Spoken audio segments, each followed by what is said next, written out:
নমস্কাৰ পুনৰবাৰ এটি নতুন ভিডিঅ লৈ মই পংখী বৰাই আপোনালোক সকলোকে মোৰ ইউটিউব চেনেললৈ স্বাগতম জনাইছো আৰু এতিয়া আমি কেব লৈ ললো পৰিবিতা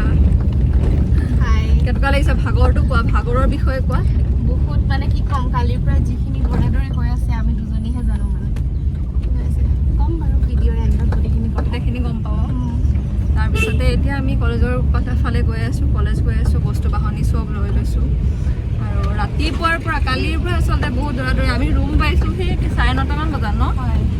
কালি আমি ৰুম পাইছো 9:30 বজাত বজাৰ কৰি মেলি আহি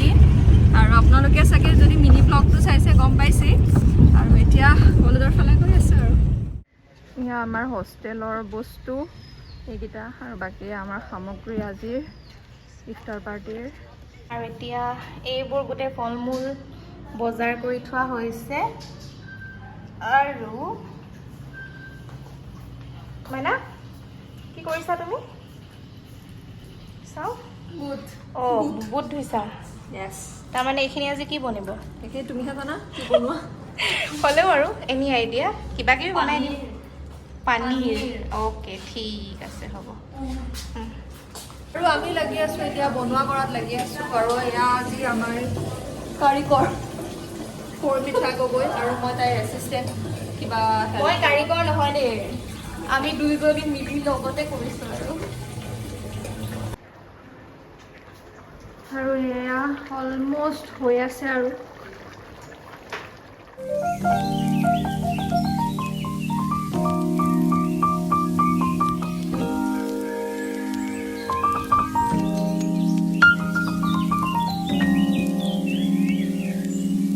আৰু এতিয়া আমি আমাৰ পনীৰখিনি বনাই থৈ আহিছোঁ আৰু দুইজনীয়ে আজি যিহেতু ৰাতিপুৱা সোনকালে আহিলোঁ গতিকে একো খাই অহা নাই এতিয়া এনেই সৰুকৈ কিবা এটা খাই লৈছোঁ যিহেতু ইফতাৰৰ কাৰণে সময় আছে এতিয়া আমি সেই ক্লাছ পাইছোঁহি আমাৰ পনীৰ বনাই হৈ গ'ল আৰু বাকী ইফতাৰৰ টাইম হ'লে আৰু আমি আৰু ইফতাৰটো গ্ৰহণ কৰিম আৰু দাৱতটো আৰু এয়া আজি আমাৰ ইফতাৰৰ দাৱতবোৰ ৰেডি হৈ আছে আৰু লগতে ফল মূলখিনিও আমি কাটিম লাহে লাহে যিহেতু সময় হোৱা নাই 4টা বাজিবলৈ আৰু এতিয়াও 10 মিনিট আছে এতিয়া আমাৰ অলমষ্ট চব হৈ গ'ল মেমহঁতো আহি পালে আৰু আজিৰ পোলাওটো মেমহঁতে বনাইছে বাকী পনীৰখিনি মই আৰু পৰিমিতাই লাগিলোঁ দুইজনী একেলগে আৰু ভাল লাগিছে আজি ফাৰ্ষ্ট টাইম এনেকৈ মানে লগৰখিনিৰ লগত মিলি পেলাই ইফতাৰ পাৰ্টি কৰিম ইফতাৰৰ দাৱাত খাম আগতেতো খাইছোঁ হেৰিয়ত আপোনাৰ কলনীত খাইছোঁ আমাৰ ৰেডিঅ' কলনীত আৰু এবাৰ ফাৰ্ষ্ট টাইম এনেকৈ লগৰবোৰৰ লগত ভাল লাগিব আৰু আমি দুইজনীয়ে এতিয়া বস্তুবোৰ ঠিক ঠাক কৰি আছোঁ যিহেতু মানুহ লাহে লাহে অহাৰ সময় হৈছে গতিকে সকলোবোৰ আয়োজন ভালকৈ কৰি লৈছোঁ যাতে একো মানে কমিৰ থাকি নাযাওক আৰু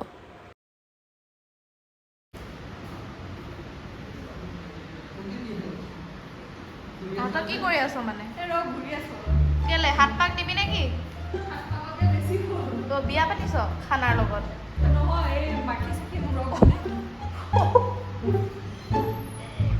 তো মানে কি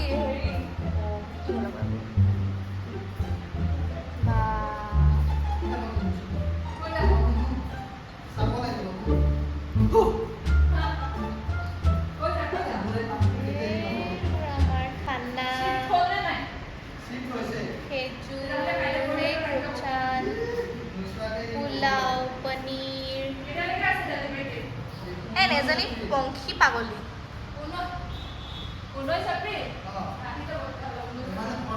আৰু আমাৰ এতিয়া গেষ্টবোৰ আহিছে আমাৰ ইতিমধ্যে এইবিলাক খানাই আপোনালোকে দেখিছে মোৰ পিছত অলৰেডি ৰেডি হৈ গ'ল বাকী এতিয়া টাইমটো ইহঁতৰ হোৱা নাই আৰু 9 মিনিটমান আছে 5 মিনিটৰ আগত সকলো আহি পেলাই নিজৰ জেগাত বহিব বিশ্বজুৰি লাখ লাখ ব্যক্তিয়ে পবিত্ৰ ৰমজান মাহত সূৰ্য উদয়ৰ পৰা সূৰ্যাস্তলৈকে উপবাস কৰে কিন্তু আধ্যাত্মিক তাৎপৰ্যৰ বাহিৰেও তেওঁলোকৰ অধিকাংশই ৰমজানত ৰোজা ৰখাৰ উপকাৰিতাৰ বিষয়ে অজ্ঞাত দিনটোত প্ৰায় 12ৰ পৰা 14 ঘণ্টা খাদ্য আৰু পানী নোহোৱাকৈ থাকিবলৈ অপৰিসীম আত্মনিয়ন্ত্ৰণৰ প্ৰয়োজন মুছলমান স্বাস্থ্য পেছাদাৰীসকলে কয় যে এই অনুষ্ঠানৰ শাৰীৰিক আধ্যাত্মিক মানসিক আৰু বৈজ্ঞানিকভাৱে অসংখ্য উপকাৰ আছে ইয়াৰ উপৰিও ই বিশ্বজুৰি দৰিদ্ৰ আৰু আৰ্তজনৰ প্ৰতি সহানুভূতিশীল হোৱাৰ সুযোগ প্ৰদান কৰে ৰমজানত ৰোজাৰ উপকাৰিতা বিশ্বজুৰি 1 মিলিয়নতকৈও অধিক মুছলমানে ৰমজান মাহত ৰোজাৰ এক কঠোৰ অনুষ্ঠান পালন কৰে। ৰোজাৰ পৰম্পৰা 1300 বছৰতকৈও অধিক পুৰণি আৰু ইছলাম গঠনৰ পৰাই আৰম্ভ হৈছিল। ৰমজান মাহত ৰোজাৰ উপকাৰিতাসমূহ এনেধৰণৰ: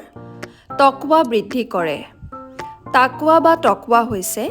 ইছলামিক বাক্যাংশ যিয়ে আল্লাহ আৰু সত্যৰ প্ৰতি সচেতন হোৱা আৰু ঈশ্বৰৰ প্ৰতি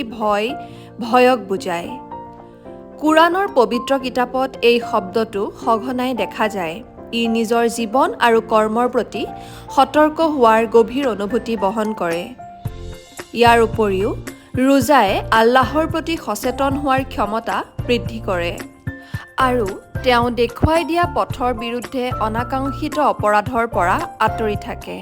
ফলত মানুহে পাপ আৰু অন্যায় কামৰ পৰা আঁতৰি যোৱা পথত আগবাঢ়ি যায়। ইফতাৰ এইদৰে কেৱল শাৰীৰিক শক্তি দিয়াই নহয়, আধ্যাত্মিক বিকাশৰ উৎসও হৈ পৰে। আৰু আমাৰ অসম গণসংযোগ আৰু গণমাধ্যম গৱেষণা প্ৰতিষ্ঠানৰ বাকৰিত আজি সকলোৱে মিলি আমি ইফতাৰৰ দাৱাত একেলগে গ্ৰহণ কৰোঁ।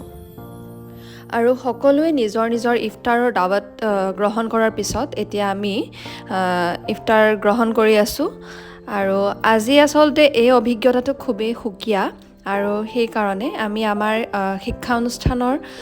প্ৰিন্সিপাল মেম আৰু প্ৰেছিডেণ্ট ছাৰক ধন্যবাদ জ্ঞাপন কৰিব বিচাৰিছোঁ আমাক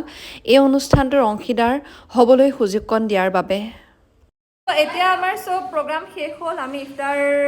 কৰিলোঁ সকলোৱে মিলি। আপোনালোকে ভিডিঅ'টো চালে আৰু মোৰ আজিৰ ভিডিঅ'টো ইমানেই আছিলে। আপোনালোকে যদি ভিডিঅ'টো চাই ভাল পালে তেনেহ'লে এটা লাইক কৰিব